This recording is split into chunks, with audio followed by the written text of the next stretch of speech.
Hello అండి, అందరూ బాగున్నారా? Welcome back to our channel Sarika Ashok vlogs. రోజు మార్నింగ్ బ్రేక్ఫాస్ట్ లోకి నైట్ మిగిలిన అన్నంతో టమోటా రైస్ అయితే చేశాను. చాలా టేస్టీగా ఉంటుంది. నార్మల్ గా నైట్ ఏమైనా రైస్ మిగిలితే నైట్ వాటర్ అయితే పోసి పెట్టేశాను మార్నింగ్ చద్దన్నం అలా తాగడానికి.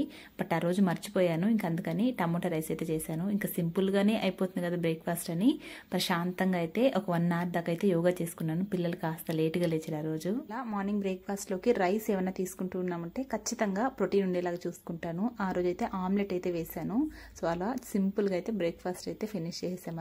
ఆ రోజు రిషికి స్నాక్స్ బాక్స్ లోకి ఏం చేశాను, లంచ్ ఏం చేశాను అన్నది ఈ వీడియోలో అయితే చూపిస్తాను. అంతకంటే ముందుగా నేను రెగ్యులర్ గా చాలా మంది దగ్గర ఒక మాట అయితే వింటూ ఉంటాను. నేనే కాదు, మీరు కూడా ఖచ్చితంగా ఎవరి దగ్గరైనా వినే ఉంటారు. ఏంటంటే ఉన్నది ఒకే లైఫ్, ఎప్పుడు పోతామో తెలియదు. సో ప్రశాంతంగా నచ్చినటువన్నీ తినేసి హ్యాపీగా బతికేయాలి అన్న దాంతో అయితే మాట్లాడుతూ ఉంటారు. అంటే ఏంటంటే హెల్త్ పరంగా ఎటువంటి కేర్ తీసుకోకుండా కాన్షియస్గా లేకుండా ఏది పడితే అది తినేసి ఎలా పడితే అలా ఉంటారు. అడిగితే ఏముందిలే, ఉన్నది ఒకే లైఫ్ కదా, నచ్చింది తిని నచ్చినట్లుగా ఉందాం అన్నదంతా చాలా లైట్గా మాట్లాడుతుంటారు.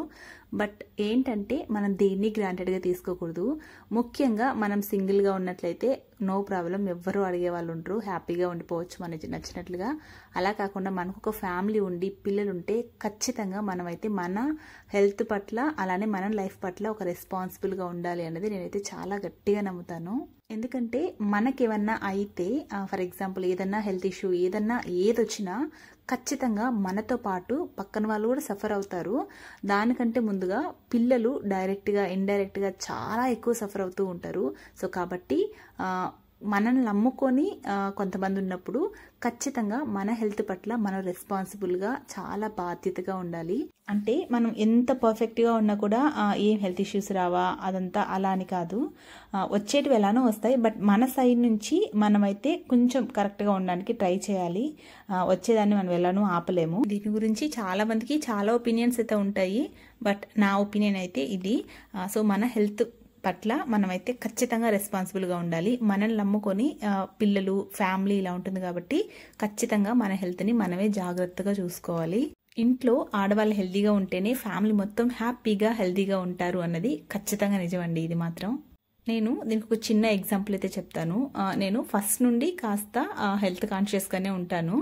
మైండ్ఫుల్గా తినడం, చాలా జాగ్రత్తగా పిక్ చేసుకుని మరి తింటూ ఉంటాను. ఏది పడితే అది తినడం, బయట ఫుడ్ పెద్దగా ప్రిఫర్ చేయను, ఇంట్లోనే చేసుకుని తింటూ ఉంటాను. ఈవెన్ నేను హాస్టల్లో ఉన్నప్పుడు కూడా చాలా రేర్గా బయట తింటూ ఉంటాను, ఎక్కువ ఫ్రూట్స్ ఇలా. సో కాస్త హెల్త్ కాన్షియస్గానే ఉండేదాన్ని.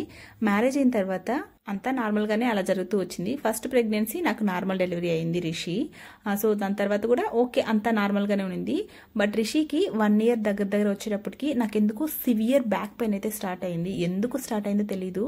అసలు ఎంత సివియర్ అయితే అంటే అలానే కంప్లీట్గా పడుకొని బెడ్ రెస్ట్ తీసుకోలేను, అలానే నార్మల్గా అన్ని వర్క్స్ నేను చేసుకోలేకపోయేదాన్ని.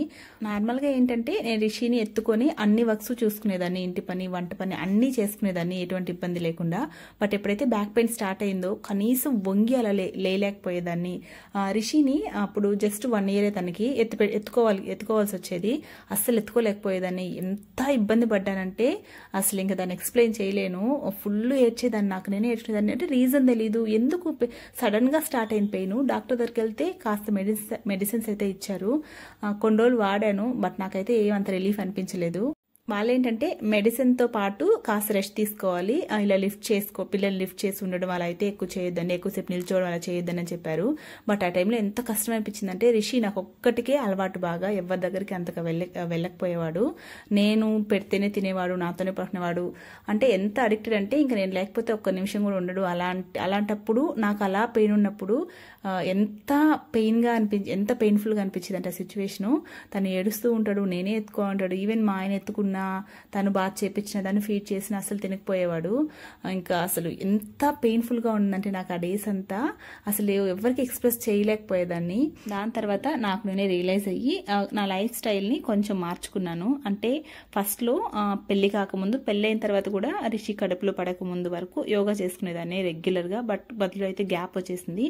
మళ్ళీ ఇంక అప్పటి నుండి స్టార్ట్ చేశాను రెగ్యులర్గా యోగా చేసుకోవడం, నాకు నేను టేక్ కేర్ చేసుకోవడం. ఏంటంటే అప్పుడు ఫస్ట్ బేబీ కదా, మొత్తం మొత్తం టైం అంతా తనకి ఇవ్వడం, ఇంకా అస్సలు కంప్లీట్గా నేనే చూసుకునేదాన్ని. ఫస్ట్ బేబీ కాస్త స్ట్రెస్ ఉండేది, ఒక్కదాన్ని చూసుకోవడం కాస్త ఇబ్బందిగా అనిపించేది. బట్ కొంచెం నాకు నేనే మోటివేట్ చేసుకొని అలా నా లైఫ్ స్టైల్ని కాస్త చేంజ్ చేసుకుని నాకు నేను టైం ఇచ్చుకుంటూ బాబుని అయితే చూసుకునేదాన్ని. సో ఎలా మాయమైపోయింది తెలీదు. మెడిసిన్స్ కూడా ఆపేశాను, ఒక 20 days వాడి ఆపేశాను.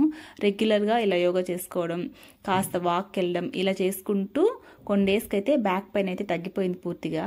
నాకు అప్పుడు ఏమనిపించిందంటే మనం హెల్తీగా హ్యాపీగా స్ట్రెస్ ఫ్రీగా ఉంటేనే ఆటోమేటిక్గా పిల్లల్ని కూడా ఈజీగా పెంచేయగలుగుతాం, ఈజీగా ఉంటుంది వాళ్ళని చూసుకోవడం కూడా అనిపించింది. సో అప్పటి నుండి నన్ను నేను ప్యాంపర్ చేసుకుంటూ నాకంటూ కొంచెం టైం తీసుకోవడం అలా అయితే చేసుకుంటూ వచ్చేదాన్ని. ఈవెన్ నా సెకండ్ ప్రెగ్నెన్సీలో కూడా రిషిని చూసుకుంటూ, రిషికి అప్పుడు 2.5 years 3 years తనకప్పుడు, అయినా కూడా నేను ఒక్కదాన్నే టిల్ 9th monthలో అమ్మ వాళ్ళ ఇంటికి వెళ్ళాను డెలివరీ కోసమని. 9th month దాకా నేను ఒక్కదాన్నే చూసుకున్నాను. అప్పుడప్పుడు మా అత్తయ్య వచ్చి వెళ్ళేవాళ్ళు. బట్ ఎటువంటి ఇబ్బంది లేకుండా అన్ని వర్క్స్ నేనే చూసుకుంటూ ప్రశాంతంగా హ్యాపీగానే అలా అయితే గడిచిపోయింది నా సెకండ్ ప్రెగ్నెన్సీ. మధ్యలో చిన్న చిన్న ఇబ్బందులు వచ్చాయి కానీ నా ప్రెగ్నెన్సీలో ఓకే అవంతా కూడా ఈజీగానే ఓవర్కమ్ చేసాము. ఈవెన్ ఇప్పటికి కూడా నేను చాలా పర్టికులర్గా ఉంటాను. ఎందుకంటే ఇద్దరు పిల్లల్ని నేనే చూసుకోవాలి. నాకు ఏదైనా చిన్నగా కాస్త హెల్త్ ఇష్యూ వచ్చినా పిల్లలు ఇద్దరు డిస్టర్బ్ అవుతారు, మొత్తం కంప్లీట్గా రొటీన్ మొత్తం మారిపోతుంది. కాబట్టి వీలైనంత వరకు కాస్త మైండ్ఫుల్గా నాకంటూ నేను టైం ఇచ్చుకుంటూ ప్రశాంతంగా ఉండడానికి ట్రై చేస్తాను. ఎక్కువ స్ట్రెస్ ఉందనుకోండి లేనిపోని తలనొప్పులు వచ్చేస్తాయి. సో కాబట్టి వచ్చేటి వెళ్ళానో మనం ఆపలేము. సో మనకి ఎంత వీలైతే అంత ప్రశాంతంగా కాస్త మైండ్ఫుల్గా తినడం, మనకంటూ కొంచెం టైం తీసుకుంటే, ఎస్పెషల్లీ న్యూ మామ్స్ పిల్లల్ని ఎంత కేరింగ్గా చూసుకుంటామో మనల్ని కూడా మనం అంతే కేరింగ్గా చూసుకోగలగాలి. అప్పుడే పేరెంటింగ్ కూడా చాలా ఈజీగా ఉంటుంది.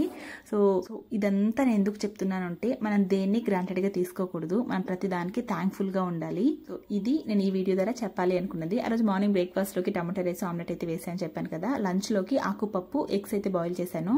అండ్ అలానే రిషి స్నాక్స్ బాక్స్లోకి రాగి పిట్ అయితే చేశాను. చాలా హెల్దీ అండ్ టేస్టీగా ఉంటుంది. వీటిలో చూస్తే మీకు అర్థమైపోయి ఉంటుంది. ఏమైనా డౌట్స్ ఉంటే కామెంట్ సెక్షన్లో కామెంట్ చేయండి, ఎక్స్ప్లెయిన్ చేస్తాను. మామూలుగా మా ఆయన రిషిని తీసుకొచ్చి వదిలేసి లంచ్ ఇంటి దగ్గర చేసేసి అయితే వెళ్ళిపోతారు. ఆ రోజు ఏదో మీటింగ్ ఉంది, భోజనం చేసి వెళ్ళడం కుదరదు అనేసరికి ఇంకా చక్కచక్క తన కోసం బాక్స్ అయితే ప్రిపేర్ చేస్తూ ఉన్నాను ఇక్కడ. ఇంకా మా ఆయనకి అయితే బాక్స్ అయితే పంపించేశాను. రిషి 12:30కి అలా వస్తాడు, భోజనం చేసి కాసేపు ఆడుకుంటాడు. ఆ టైంలో ఖచ్చితంగా క్వాలిటీగా తనతో అయితే టైం స్పెండ్ చేస్తాను. ఆ టైంలో చెర్రీ అయితే పడుకుంటాడు. ఇంకా తను లేచిన తర్వాత 2కి అలా అయితే లేస్తాడు తను. ఇంకా దాని తర్వాత వాళ్ళిద్దరూ అయితే ఆడుకుంటారు. సో ఇలా ఉంటుందండి నా రొటీన్ అనేది మార్నింగ్ నుండి ఈవినింగ్ దాకా. సో ఈ వీడియో నచ్చితే వీడియోని ఖచ్చితంగా లైక్ చేయండి. అలానే ఎవరైనా కొత్తగా చూస్తున్నట్లయితే ఛానల్ని సబ్స్క్రైబ్ చేసుకోండి. Thank you.